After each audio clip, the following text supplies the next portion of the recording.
नमस्कार, आदाब और सत श्री अकाल। आप सभी का स्वागत है हमारे YouTube मंच ओम पर।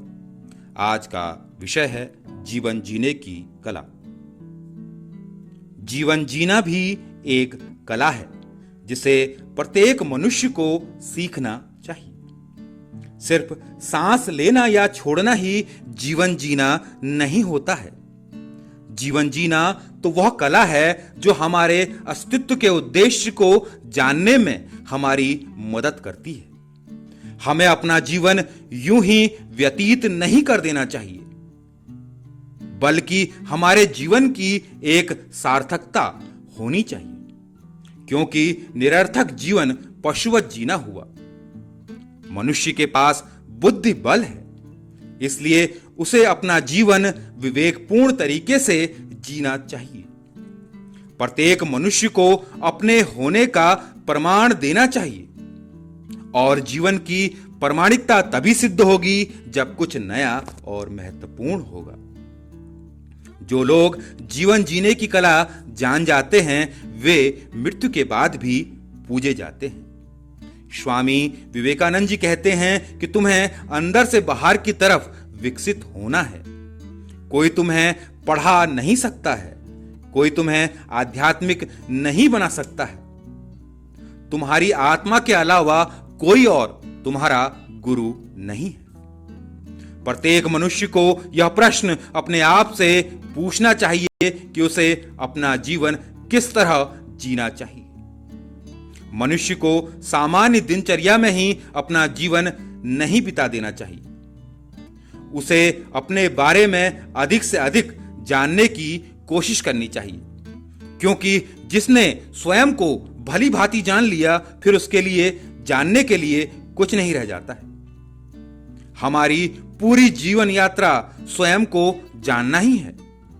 जैसे जैसे हम अपने बारे में जानते जाते हैं, हमें जीवन की सुंदरता का एहसास होता है।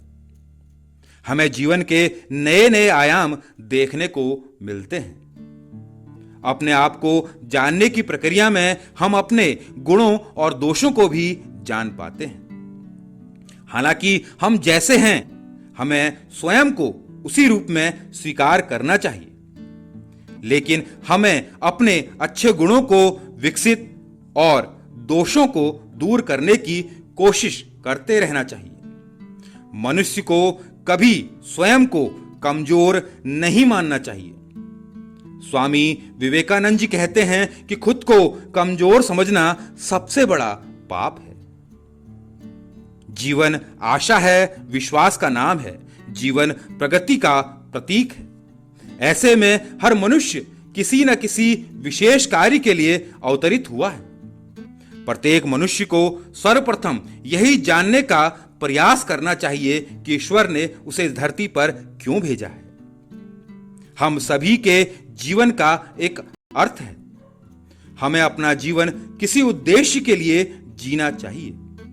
बिना उद्देश्य का जीवन व्यर्थ है।